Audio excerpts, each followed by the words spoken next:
verde de luz.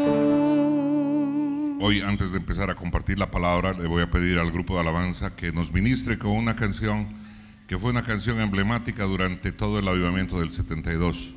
Una alabanza que Dios le regaló al pastor Julio Ruibal. Así que les voy a pedir que se pongan de pie para poder alabarla.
Gracias te damos, Señor, por este día. Te pedimos que tu precioso Espíritu Santo, Padre, nos guíe en todo este tiempo de compartir tu palabra, Padre Altísimo, Señor, y en el nombre poderoso de Cristo Jesús se haga tu voluntad en el corazón y en la mente de cada uno de nosotros. Sea este tiempo de compartir tu palabra para gloria y honra tuya, Señor, y para bendición de todos nosotros, en el nombre de Jesús. Amén, amén y amén. Tome asiento. Desde Santa Cruz de la Sierra, Bolivia, sean ustedes bienvenidos a nuestro auditorio ubicado en el kilómetro 10 de la carretera al norte. El título de la prédica de hoy es Unción que libera lo sobrenatural. Unción que libera lo sobrenatural. Hay cosas que son muy importantes de que nosotros podamos comprender. Hay términos que es necesario que los tengamos muy claros. Nosotros escuchamos mucho de modelo, modelo, modelo y modelo. Modelo por aquí, modelo por allá, especialmente en esta zona del país. Y muchas veces no entendemos lo que definitivamente es un modelo. Modelo es una representación, es una abstracción de la realidad. Eso es lo que es modelo. Tan simple como eso. Modelo es una abstracción, una simplificación de la realidad.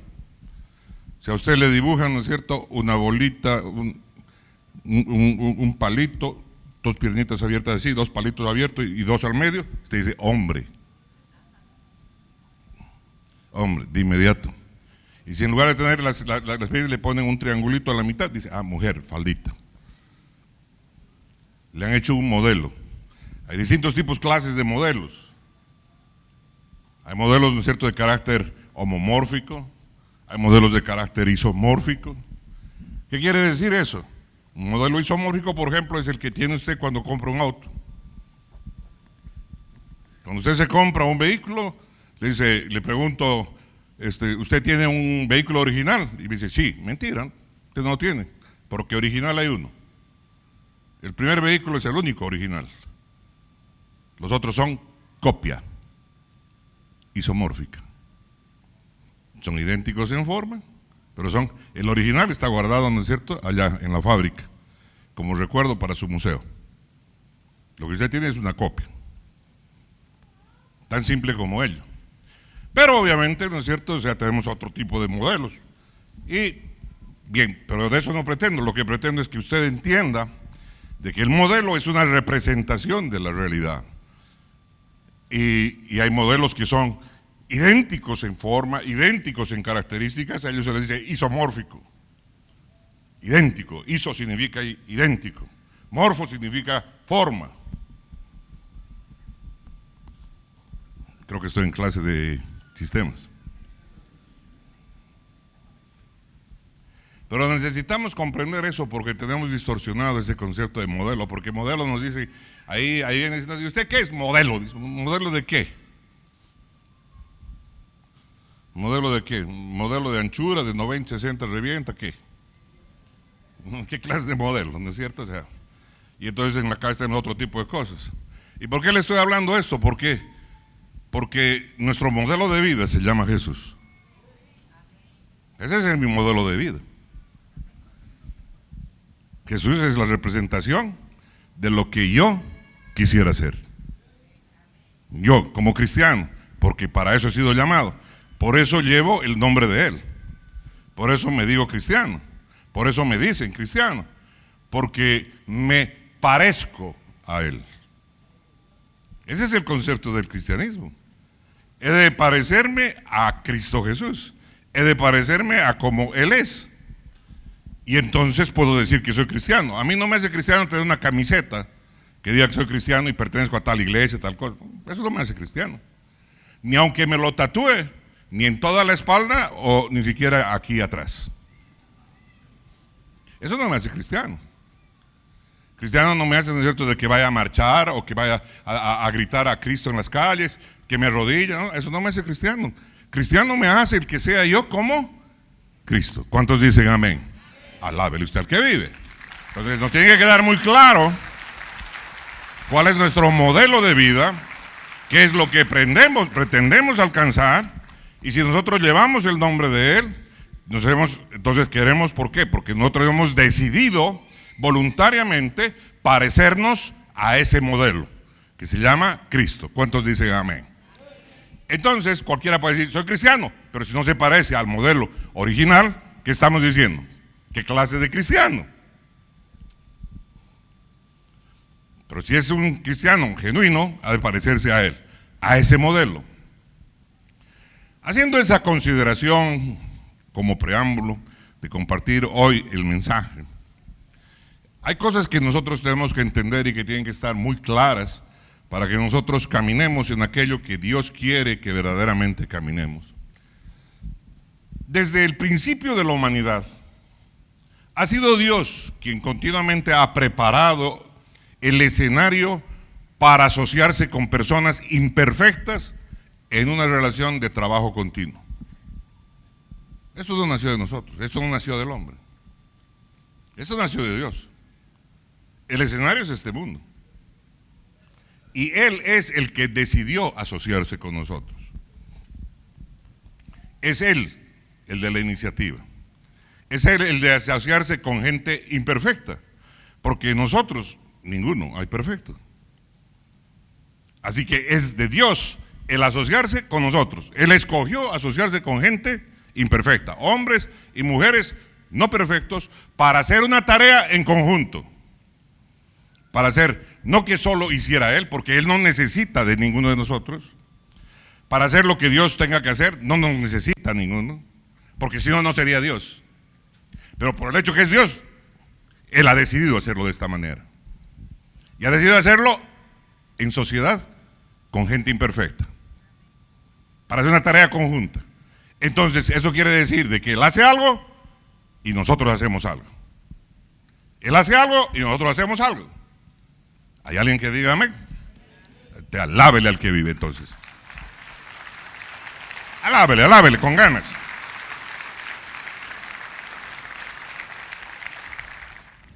Ahora bien, cuando uno ve lo que Jesús hizo, y lo que Jesús hizo como hombre, siguiendo a su Padre, entonces uno se ve obligado a hacer lo que sea necesario para seguir ese ejemplo.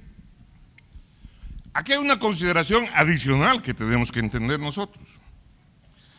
Cuando Jesús iba a venir a este mundo, lo primero que hizo es despojarse. Como hijo se despojó de su divinidad.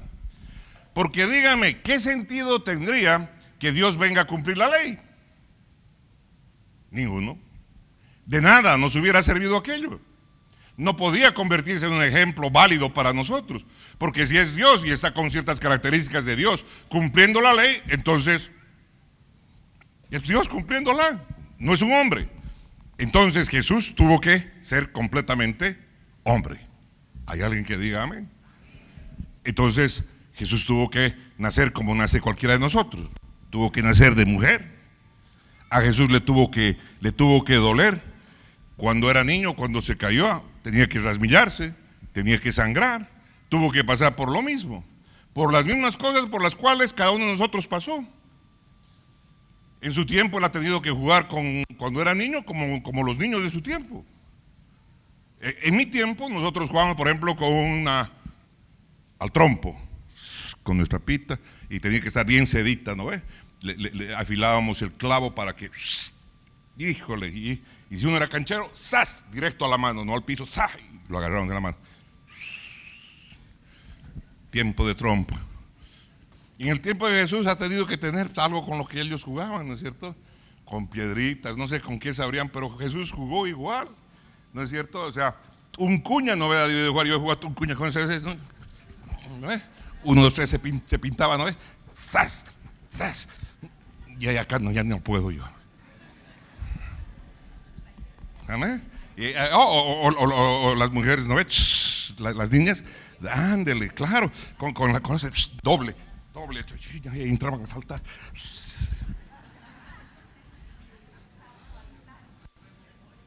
Jesús fue igual. Jesús fue exactamente igual. Él como niño, como joven, tuvo que tener ese tipo de diversiones con su gente, con los contemporáneos de su tiempo.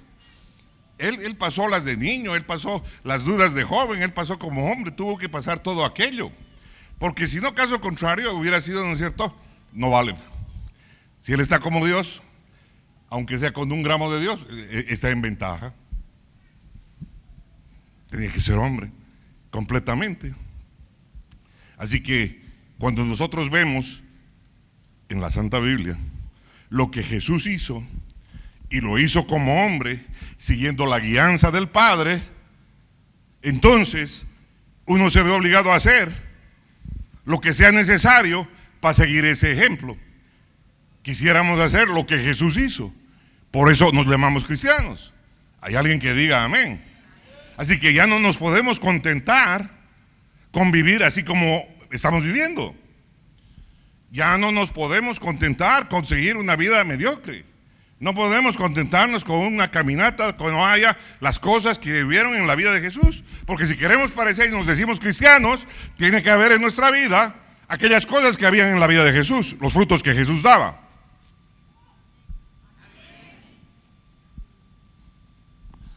Aunque también estamos seguros de que Jesús, cuando tenía 4 años, no hacía milagros. Y tampoco cuando tenía 7. No nos consta, la escritura no nos dice que cuando tenía 10, ¿no es cierto?, estaba sanando enfermos. O sea, pasó un proceso de crecimiento, un proceso de maduración, como también los hijos de Dios, una vez que nacen de nuevo, sufren un proceso. El cristianismo no es un evento, el cristianismo es un proceso de vida, un proceso de transformación, un proceso que te permite crecer y madurar. ¿Hay alguien que diga amén? Entonces das frutos, conforme creces, conforme maduras, unos más rápidos que otros. Hasta en lo natural se da eso, ¿no es cierto? Las chiquitas a los 12 años tienen otro tipo de enfoque de vida. ¿No ve? A los 12, 13 años y las chiquitas ya están pensando, ¿no es cierto? Y ya están coquetas, ya están mirando, ¿no es cierto? Enamorado, esto, lo otro. Y los hombres, ¿qué están pensando? Están pensando en el fútbol, ¿no es cierto? Están pensando en otras cosas. Existen diferentes procesos de maduración. Pero al final de cuentas la idea es alcanzar la madurez. Para que en la madurez demos los frutos que son propios de la madurez. ¿Hay alguien que diga amén? Ya cuando somos grandes, como en mi caso, yo ya no juego con choca, ya no juego ¿no es cierto?, con canicas, no, ya no juego con este tipo de cosas, no. Ya maduré. Eso fue para una etapa de mi vida. ¿Hay alguien que diga amén? Pero al ver el ejemplo de Jesús y al ver esto, entonces nos vemos nosotros, nos nace una inquietud. Entonces debiéramos nosotros parecernos cada vez más a Él, ya que somos, ¿no es cierto?, portadores de su nombre. No solo de quedarme como portador de su nombre, de ser portador de su gloria. Entonces no me puedo conformar de vivir la vida como la he estado viviendo hasta hoy día. Cada vez tengo que buscar ser más como Cristo Jesús. ¿Cuántos dicen amén? Alábele al que vive.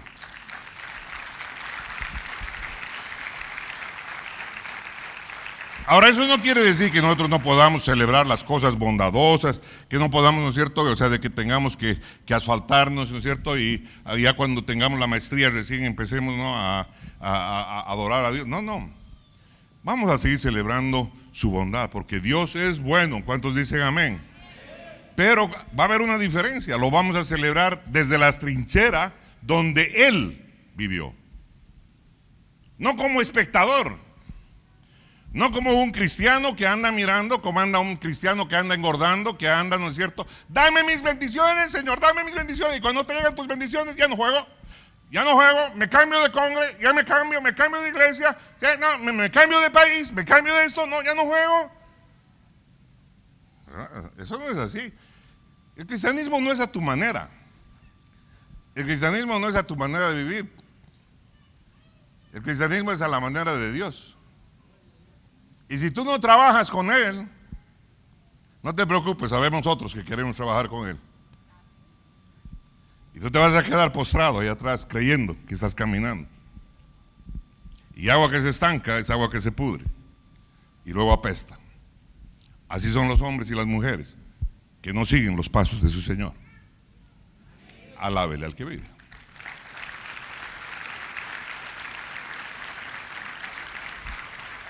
Entonces, cuando miramos este modelo de vida llamado Jesús, porque Él nos dio un modelo de vida, una manera de vivir, encontramos que existen dos condiciones que lo hacen diferente, porque ya vimos de que hay condiciones que son exactamente las mismas. Se caía Jesús, se raspaba la rodilla y sangraba, se rasmillaba, le dolía, igual que a cualquiera de nosotros. Le pasaba exactamente lo mismo. Al mediodía tenía hambre y tenía que comer para saciar su hambre. ¿Estamos de acuerdo? Tenía todo este tipo de cosas, era completamente hombre. ¿Qué lo diferencia para que él pueda vivir lo que vivió de aquello que nosotros no tenemos o no hemos tenido? ¿Qué es lo que resalta? ¿Qué hace la diferencia? Y hay dos condiciones esenciales para emular la vida y el poder que Jesús hizo evidente. Emular quiere decir, ¿no es cierto?, copiar, quiere decir, ¿no es cierto?, aparecerse a lo que Él va a hacer, a lo que Él hizo. La primera de esas condiciones esenciales es el hecho de que Jesús no tuvo pecado. Y ahí la diferencia.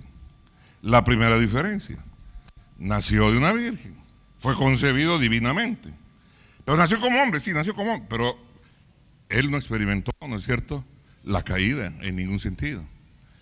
Mientras que todos nosotros nacemos pecadores. Todos nosotros nacemos con condición caída. Entonces, esa es una enorme diferencia. Una gran diferencia. Entonces, hay una condición sine qua non. Jesús no tuvo pecado. En mi caso particular, porque voy a tomar mi caso no porque sea personalista, sino para no ofender a nadie. Voy a hablar de mí. Esa es la razón por la que voy a hablar de mí.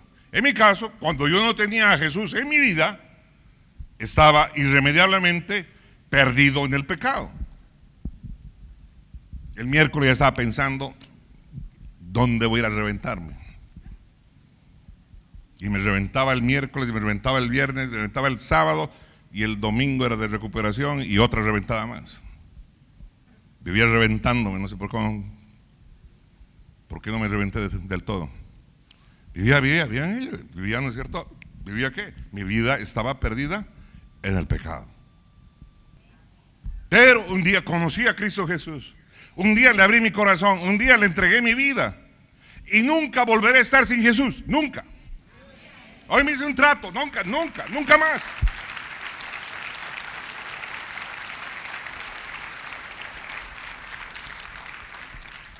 Allí, en la cruz del Calvario, allí pagó mi deuda, sí. Cuando me bauticé, ahí le dije a los que estaban presentes, a las potestades del aire y al Dios Todopoderoso: aquí está mi vida. Ustedes son mis enemigos y yo soy del ejército de la luz.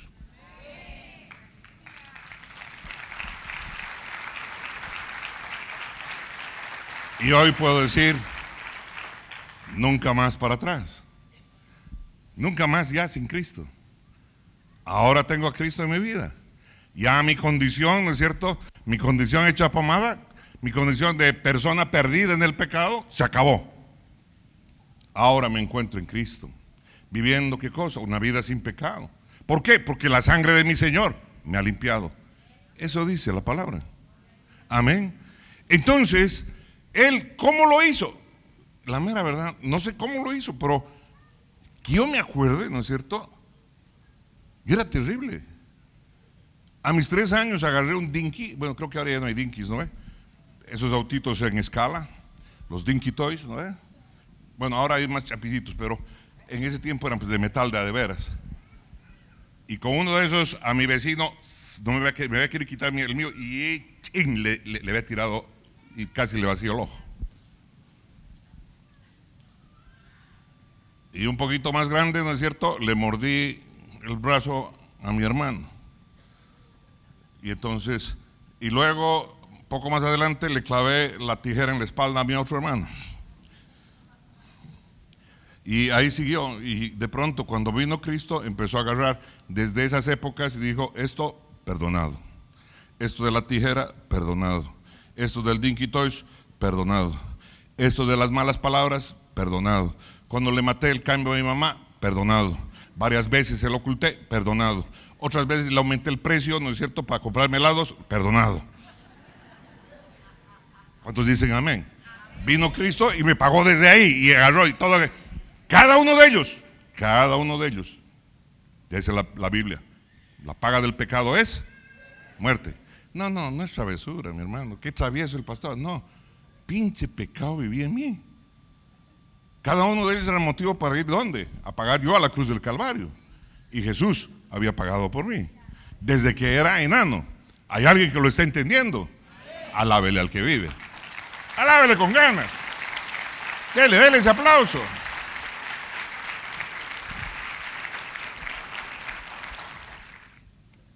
Así que ahora me encuentro en Cristo, lavado por la sangre de Jesucristo. caminando una vida diferente. ¿Debido a qué? A que la misericordia de Dios es inmensa, a que la gracia de Dios es inmensa. ¿Por qué? Porque yo no hice nada para que Él me perdonara. Lo único que hice es acercarme y aceptarlo a Él como mi Señor y mi Salvador, y decirle, ¿sabes qué? Ya no quiero caminar en esta dirección de perdición. Me han dicho que al otro lado es hacia ir, caminar hacia ti, y entonces me di la vuelta y me fui hacia Él. ¿Hay alguien que diga amén? Alábele al que vive. En eso consiste el arrepentimiento. No hay seguir haciendo las mismas cosas.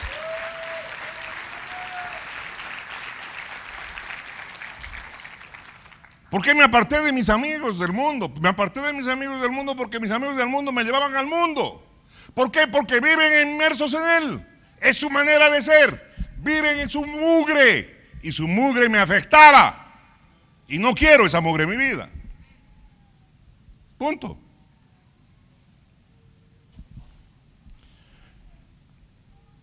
Así soy. Me libré de ello. Pero gracias a esa situación, a que un día hice eso, cumplí la primera condición. Así que para calificar a la primera condición es necesario haber nacido de nuevo. No haber hecho respondí con esa oración que hacen hacer. No. Cambié el sentido de mi camino, cambié el sentido de mi vida. Ese que me llevaba a la práctica del pecado, ese que me llevaba a manipular las cosas, ese que me llevaba a hacer las cosas a mi manera, fue cambiado. Ahora le dije, tú guías mi vida. Ahora a ti te pertenezco. ¿Tú qué quieres, Señor? ¿Dónde quieres? ¿Cómo quieres? ¿Dónde quieres? Ándele, ahora sí, es distinto. ¿Cuántos dicen amén? Porque hay muchos cristianos, ¿no es cierto?, de calentadores de y para de contar. Y nos encanta recibir las bendiciones. Para eso somos prestos. Pero cuando se trata de ensuciarse las manos, ¿dónde estás? ¿Dónde estás? El rato de que hay una manifestación de algún demonio por ahí, claro, se me puede subir. Por supuesto que se te puede subir, porque no debes estar muy bien. ¿Quién sabe si estás nacido de nuevo? Es la mera verdad. Porque cuando uno tiene la certeza que Cristo vive en uno, sabe que uno se puede parar y le puede decir a la maldad, hasta aquí llegaste.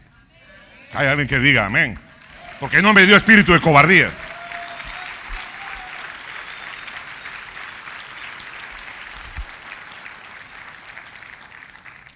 Así que esa es la primera condición. La segunda condición que vemos de diferente es que Jesús fue completamente lleno del poder del Espíritu Santo. Él fue empoderado por el Espíritu Santo. Como hombre, Jesús carecía de poder. Como cualquier hombre carece de poder. Pero el Espíritu Santo vino sobre él en su bautismo en el agua, allá en el Jordán. Él cuando se bautizó recibió ¿qué cosas? Recibió no solo el bautismo en agua, recibió el bautismo en fuego del Espíritu Santo. Y eso transformó su vida. Es muy interesante leer lo que dice la Escritura al respecto. A ver, vayamos a Lucas 3:21. Dice así: aconteció que cuando todo el pueblo se bautizaba, también Jesús fue bautizado, y orando el cielo se abrió.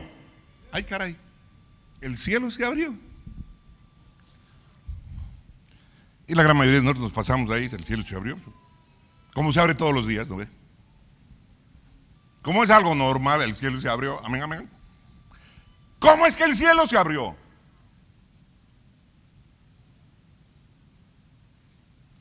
No me está diciendo que se apartaron las nubes. El cielo se abrió, dice la palabra. ¿Que se rasgó? De pronto, como si fuera una tela, se abrió, se separó, y pudieron mirar las estrellas de día. Hay cosas que tenemos que entender. Nosotros miramos desde aquí, miramos el cielo celeste, que te cueste.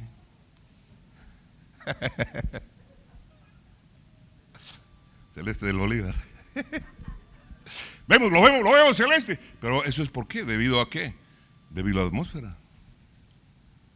Salimos de ella y resulta con que negro había sido. Pero ¿qué dice la palabra al respecto? El cielo se abrió. Primera cosa que tengo pendiente, tengo que ver qué trata esto, de qué se trata, cómo es este tema. Jesús está bautizando, lo mete al agua, Juan, lo sale del agua y lo primero es el cielo se abrió. Yo he bautizado cientos, si es que no son miles de personas, y cada que metía uno, ¡zas! Nada. No debe ser santo este, a ver, este otro, ¡zas! Nada, caray. Ah, no, esa hermanita, esa fija es santa. Venga, hermanita, naranja, nada. Nunca vi abrirse el cielo. Pero cuando Juan bautizó a Jesús, dice la palabra, se abrieron los. Ándale. Algo nos debe querer decir. Sigue la palabra. Y dice, y descendió el Espíritu Santo sobre él en forma corporal como paloma. ¡Ah! ¿Cuándo le ha sucedido a usted en un bautismo descender una paloma sobre el que está siendo bautizado?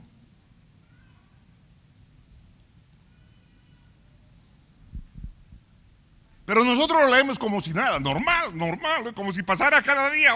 Sí, pasó este día como paloma, listo, sí, siga. ¿Qué es el siguiente verso? No tenemos un poquito de interés, decir, ¿y esto qué quiere decir? ¿Cómo fue esto? ¿Qué es esto? Híjole, no me causa interés. No quiero saber las cosas. No, estoy apurado, tengo que ir a hacer el chairo, tengo que ir a preparar el locro. No le damos la importancia. ¿A quién le tendríamos que preguntar? ¿A quién tendríamos que preguntarle? ¿Al pastor Rafa? No, tienes que preguntarle al que vive en nosotros, al precioso Espíritu Santo, que todo lo sabe. Así que si no lo sabes, es porque tú no lo buscas. No te interesa saber.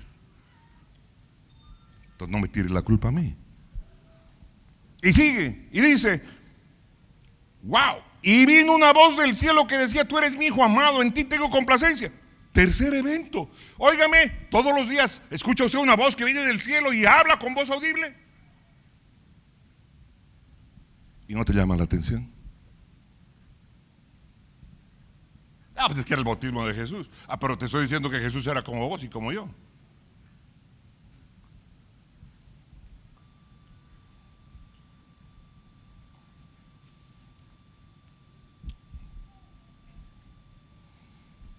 Jesús quería que sus discípulos vivieran en el mismo poder que Él vivía. Entonces Él mismo les pidió que esperaran en Jerusalén para que recibieran aquello que se les había prometido, el mismo derramamiento del Espíritu Santo que Él había recibido y que ahora iba a ser liberado sobre ellos. ¿Qué les dijo? No se muevan de aquí, no se muevan de Jerusalén. No vayan a Samaria, no vayan, no se muevan, no vayan a Damasco, no se muevan, no se muevan de aquí. Aquí va a ser el derramamiento, no va a ser allí, va a ser aquí.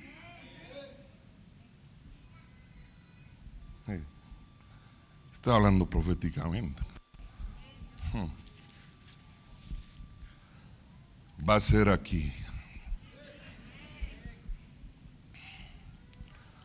Y entonces, qué tremendo.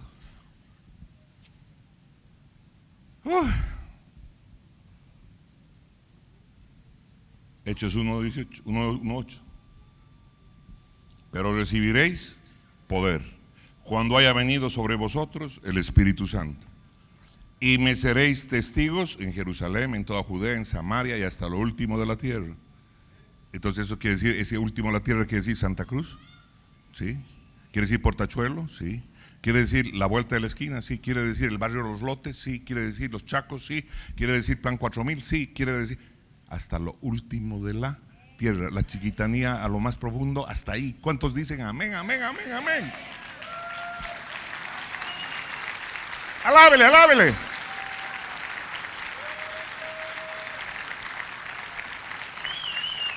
Entonces, estando ellos unánimes, en un solo sentir, unánimes, ¿no es cierto? Unánimes quiere decir, ¿qué cosa? Que estamos todos de acuerdo. ¿En qué estaban de acuerdo? Porque Jesús les dijo, esperen, tengan el corazón esperando, esperen. Novias, vírgenes, esperen. Esperen. Se está tardando el novio en venir. Esperen. Ay, híjole. No sea sordo. Esperen. Y entonces, estando unánimes, en un mismo sentir, reunidos en obediencia a lo que el maestro les había pedido, se suscitó lo siguiente. Está en Hechos 2:1 en adelante. Dice: cuando llegó el día de Pentecostés, o sea, es decir, 50 días después, ¿no es cierto?, la crucifixión, estaban todos unánimes juntos. Unánimes.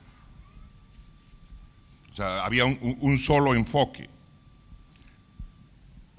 ¿Por qué? ¿Qué estaban unánimes? ¿Se habían puesto de acuerdo? No. Dios se había puesto de acuerdo con ellos, que es distinto. No somos el sindicato de ministros que nos ponemos de acuerdo.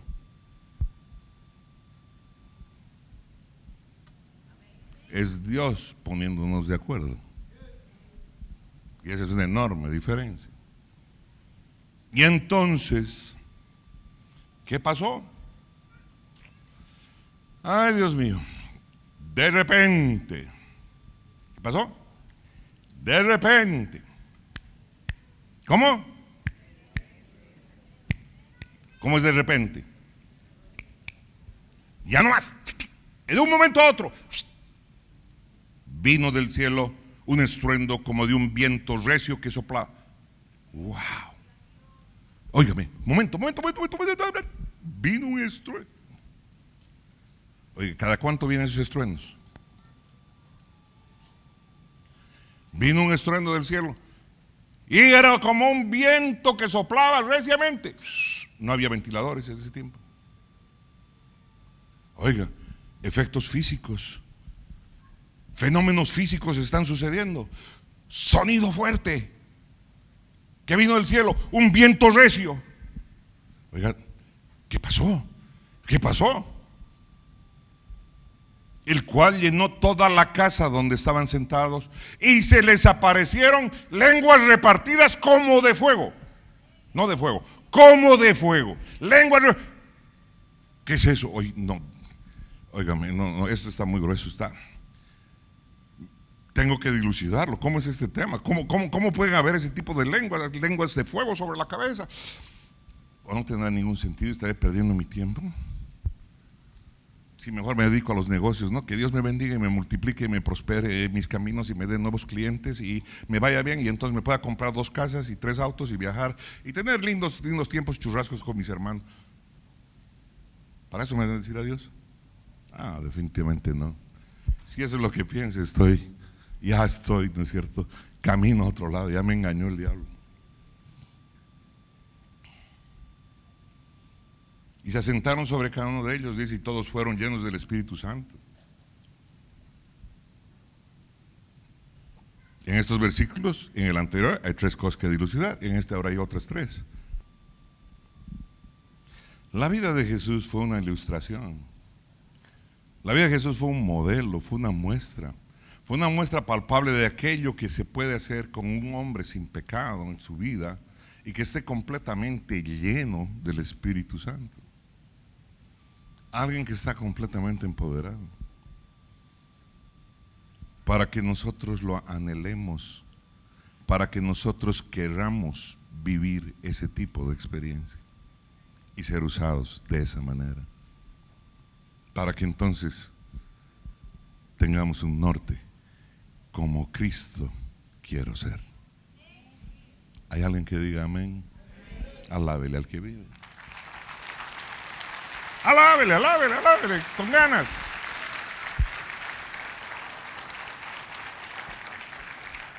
Jesús modeló, Él fue un modelo, una vida de poder sobrenatural, teniendo las mismas limitaciones que un hombre natural. La diferencia fue marcada porque su vida estaba libre de pecado. ¿Y por qué? Y por el poder del Espíritu Santo en su vida.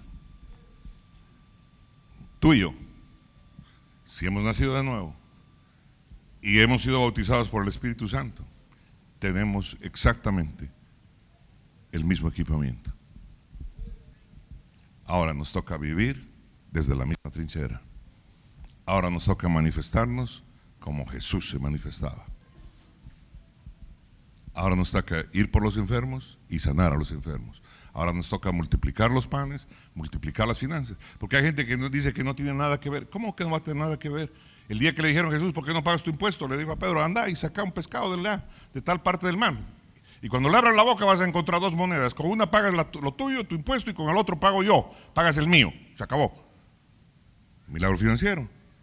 Provisión financiera. Oye, Señor, hay que dar de comer a todos estos pobres, se van a desmayar en el camino. ¿Cuántos son? Son como 5,000 más sus mujeres, sus hijos. Así, y denles de comer. Sería como 300 denarios, Señor, no tenemos tanta plata. El único que tiene esa cantidad de plata es el Rafa, no hay nadie más. Para que vea cómo lo predico, cómo lo creo. Y entonces dice, no, tráigame, ¿qué hay? Estos pececillos y estos pan, listo, Padre, bendícelos. Y empezó a partirlos y la gente comió y recogieron 12 cestas. Oiga, o sea, la multiplicación fue mínimo de 300 denarios. ¿Qué es eso? ¿Son finanzas o no son finanzas? ¿Colque? ¿Money? ¿Mosquey? ¿Qué se llama? ¿Billetiza? ¿No que Jesús no estaba interesado? Claro que sí. Porque todo es integral. Todo es integral en Él. No solo es tu vida de oración, no solo es tu vida de buscar el milagro de sanidad, no solo es buscar, has de buscar el milagro, la guianza, la sabiduría. ¿Hay alguien que diga amén? Dios llenó a Salomón de sabiduría. ¿Cuántos dicen amén?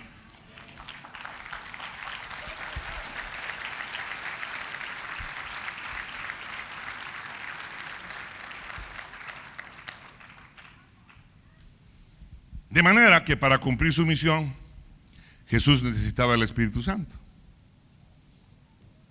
Esa misión y sus objetivos eran terminar el trabajo del Padre. Recordemos, se lo dijo a sus discípulos, ¿no ve? Jesús les dijo, mi comida es que se haga la voluntad del que me envió y que acabe su obra.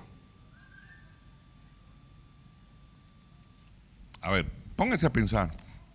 Jesús no agarró y empezó y dijo, muy bien, ya tengo 30 años, llegó la hora, ahora empiezo el ministerio. Me voy a dedicar a predicar, voy a dedicarme... Lo primero que él requirió para empezar su ministerio, ¿qué fue? Ser bautizado en el poder del Espíritu Santo. ¿Lo está escuchando bien? Antes de pararse aquí a decir esto, necesitó ¿qué cosa? Ser bautizado en el poder del Espíritu Santo. Y cuando ya fue, se puso a criticar mira el morenazo ese, mira qué torcido, mira la falda de esa choca, mira. No quiero ni mirar porque no quiero ni pecar ni imaginarme. Mira ese escote, no. Pucha, yo estaba preocupado, muchas veces dije, va a tener que caminar así a ciegas o mejor abro más bien los ojos.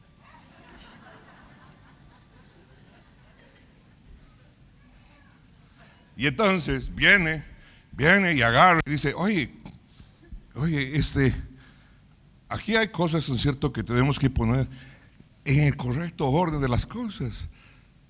Él lo primero que hizo es recibir el poder del Espíritu Santo y antes de ponerse ni a criticar, ni a predicar, ni a nada, lo primero es que hizo, dijo, chao muchachos, chao pescadores, chao Pedro, chao todos, chao.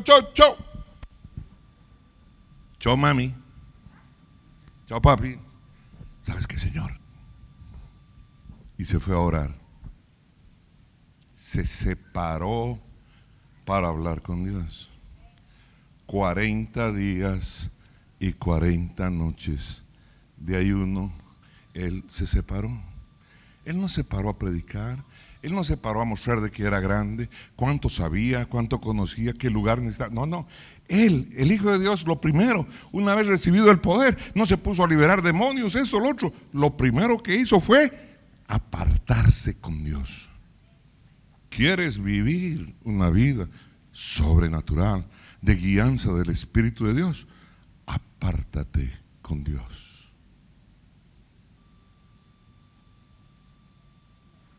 Hay alguien que diga amén. Wow. Si el Hijo del Hombre, el Hijo de Dios, dependía tanto de la unción,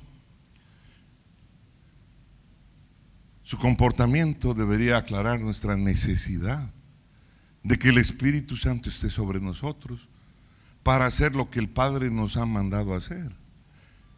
No para ir a patear puertas, no para ir a injuriar, no para ir a criticar, no para ir a condenar, no para ir a reclamar, para ir y hacer discípulos. El Espíritu Santo marcó la vida de Jesús. Jesús tenía esta gran dependencia para arrancar. Lo recibió. Ok, ahora sí, recién estoy ya preparado para ir. No, me aparto para mi Dios porque necesito escuchar la voz. Tengo que afinar mi sintonía.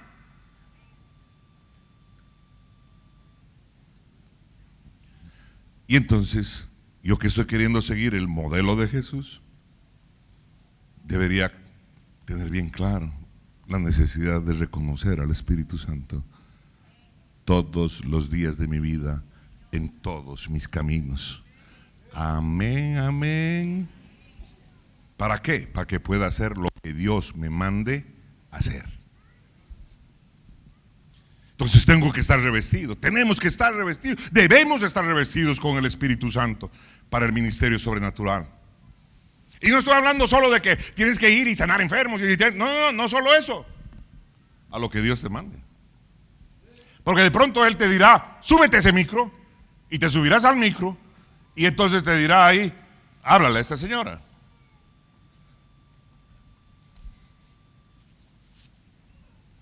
Y antes de bajar del micro, la señora estará entregando su vida a Cristo. En el Antiguo Testamento, mi hermano, mi hermana, fue la unción la que calificó a un sacerdote para el ministerio. Éxodo 40:15. Eran los hijos de Aarón. Y los ungirás, le dice Dios. Y los ungirás, le dice a Moisés, como ungiste a su padre, y serán mis sacerdotes. Y su unción les servirá por sacerdocio perpetuo por sus generaciones. ¿Te cree que Dios ha cambiado? Dios es ayer el mismo. Ayer, hoy y por siempre. Entonces, según el ejemplo de Jesús, el ministerio en el Nuevo Testamento es el mismo. Es la unción la que trae resultados. Y sobre resultados sobrenaturales. Amén.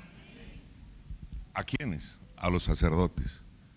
Él dijo que éramos un pueblo de sacerdotes. Pueblo santo, real sacerdocio, linaje escogido por Dios. Así que no es mi charque, es el tuyo. Es el nuestro. Esta unción es la que habilitó a que Jesús hiciera lo que le había visto hacer al Padre y a decir solo lo que él había escuchado decir a su Padre. Fue el Espíritu Santo quien le reveló lo que había en el corazón del Padre a Jesús. Entonces viene un día un ciego y le dice, oye Jesús, por favor saname, soy ciego. ¿Jesús quiere sanarme? Jesús lo mira y dice, quiero, sé sano, listo, chao. Recibe la vista. ¡Wow! ¡Bravo! Maravilloso, maravilloso, gloria a Dios. Poco tiempo después aparece otro ciego. Se para delante de él, Señor, por favor, sanidad. Lo mira. Espérame un ratito ya. Agarra, se agacha, levanta polvo. Disculpe. Sas. Lo mueve. Trae tus ojos. Y se lo pone y le pone la pasta en los ojos.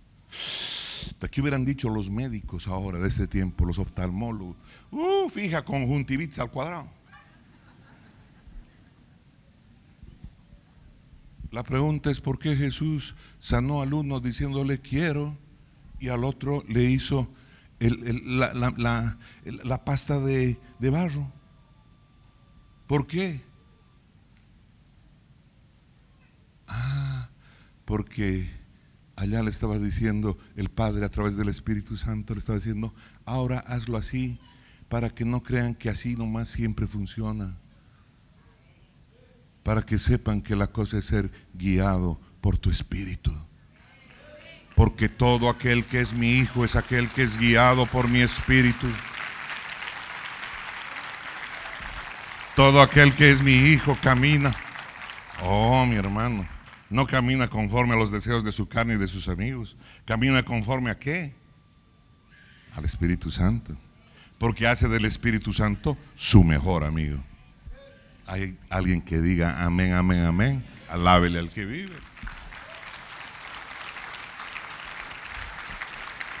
Wow. Con todo lo que el significado atribuido al nombre de Jesús, parece que si alguien quisiera socavar su obra de redención, debiera haber sido denominado anti-Jesús y no anticristo. Pero incluso los cultos religiosos reconocen y valoran a Jesús el hombre. Por lo menos diferentes cultos lo consideran un maestro o un profeta. Valoran al hombre. Algunos inclusive dicen hasta tal vez es un hijo de Dios. Ese horrendo error nos proporciona una comprensión particular de por qué fue dado el nombre de anticristo al espíritu de oposición. Los espíritus del infierno están en guerra contra la unción. La guerra no es entre izquierda y derecha. La guerra es completamente distinta a la guerra de toda la historia de la humanidad. Es la guerra entre lo correcto y lo incorrecto, entre la maldad y la bondad. Óigame, lo demoníaco contra lo divino. La verdadera amenaza para ellos es la unción del Espíritu Santo. Ándele, esa es la verdadera amenaza. La preocupación de Jesús por la humanidad fue aplaudida, mi hermano. Sí, aplaudido la gente, diciendo, wow, qué maravilloso, cómo Jesús se preocupó por los pobres. Wow, hasta ahora se sigue aplaudiendo. Su humildad, venerada. Pero fue la unción la que liberó lo sobrenatural en Jesús. Discúlpeme. Fue la unción la que liberó lo sobrenatural. Fue la invasión sobrenatural de Dios mismo lo que los líderes religiosos rechazaron. ¿Y qué es esa unción? Si no es la misma persona del Espíritu Santo puesta sobre la vida de alguien para equipar todos los esfuerzos para vivir una vida sobrenatural. Para que cuando estés trabajando en tu trabajo, el Señor te diga, no hagas esto, hazlo así. Porque tú le preguntes, porque es tu socio de vida, para que te vaya bien. Porque Él quiere que te vaya bien, para que Él quiere que tú prosperes, para que Él quiere que tú seas instrumento de bendición. Él quiere dirigir tu vida, porque es tu socio para hacer tareas conjuntas. Por eso ha venido a vivir a tu casa, a tu templo, a ese templo. Por eso está aquí, no para que lo ignores, no está aquí para que lo guardes, no está aquí para que lo archives, no está aquí para y tenga tus mejores amigos. Él debiera ser tu mejor amigo. Con Él debieras hablar todos los días, matinal, matiné, tanda y noche. Y entonces tu vida sería diferente. Entiéndalo, tan venerado es el Espíritu Santo en la divinidad, que Jesús dijo, a cualquiera que dijere alguna palabra contra el Hijo del Hombre, le será perdonado. Pero al que hable contra el Espíritu Santo, no le será perdonado, ni en este siglo, ni en el venidero. Qué tremendo. Tan venerado es. Entonces hay algo que nosotros tenemos que entender, ¿no es cierto? Nosotros tenemos un tanto menjunje a veces en nuestra cabeza, que nosotros tenemos que entender, tenemos que agarrar la conciencia que Él ha venido a vivir en nosotros, que Él vive aquí, que ha venido a hacer sociedad conmigo para dirigir mi vida como ha ido a vivir en ti para hacer sociedad contigo y vivir contigo y guiarte y equiparte y hacer de ti alguien que sea más que vencedor. Porque muchos creen de que se vuelven más que vencedores porque ¿qué somos? Más que vencedores. ¿Qué somos? Más que vencedores. Y salimos de aquí a allá y andamos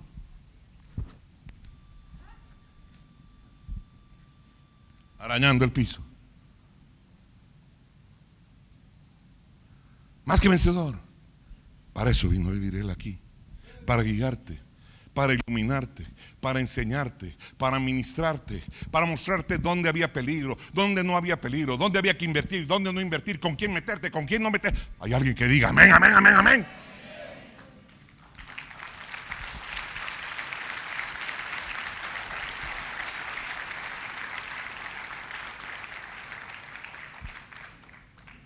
Esa tiene que ser una meta suprema. Desarrollar la conciencia, una conciencia continua, para que entendamos el privilegio de haberlo recibido, el privilegio que tenemos como ser hijos de Dios. No es como ser parte de una confraternidad, de un club de edad. No, mi hermano, privilegio de ser hijo de Dios, lo que eso implica. Es el Espíritu Santo haciendo ¿qué cosa? Que la santidad sea una gran parte del enfoque de nuestras vidas. Sí, somos creyentes, sí, pero hemos desarrollado la conciencia que Él anda y camina con nosotros donde quiera que vayamos. Esa es la clave. Esa es la clave para caminar como Él quiere que caminemos. Desarrollar esa conciencia es uno de los aspectos más importantes de nuestra vida en Cristo. Si quieres crecer, si queremos crecer, si queremos madurar, hemos de hacerlo una prioridad en nuestras vidas.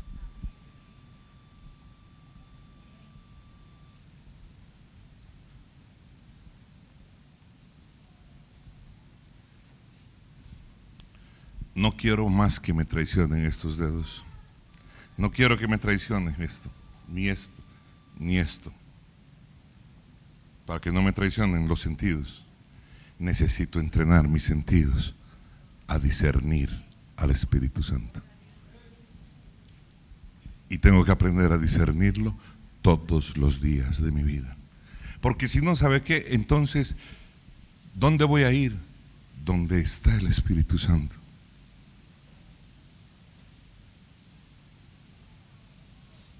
Cuando Él te guía, obedécele. Tiene que ser algo natural, que se da todos los días, al caminar, al respirar, al entrar a la ducha, donde quiera que sea, el rato que lo busques, como un buen amigo que camina contigo. Oraremos para que no necesito, porque estoy enchufado con Él. Porque oré esta mañana y oré hace 5 minutos y sigo orando mientras estoy, porque estoy orando sin cesar. Déjese de esas religiosidades absurdas que si es que no oran no funciona. No, mi hermano, si usted tiene una vida de oración que sea constante todo el tiempo, que tu comunión con Él sea cada día más intensa, que cada día te conozcas más con Él, que te vaya bien en la vida, que Dios te prospere en todos sus caminos. Bendiga tu trabajo, bendiga tu hogar, bendiga tu salud, bendiga la salud de los tuyos. Haya paz en tu casa, en tu ciudad, en tu país. Dios bendiga a Bolivia. Que el Señor le guarde y le vaya súper bien. Amén. Si Dios lo permite, nos vemos la próxima semana.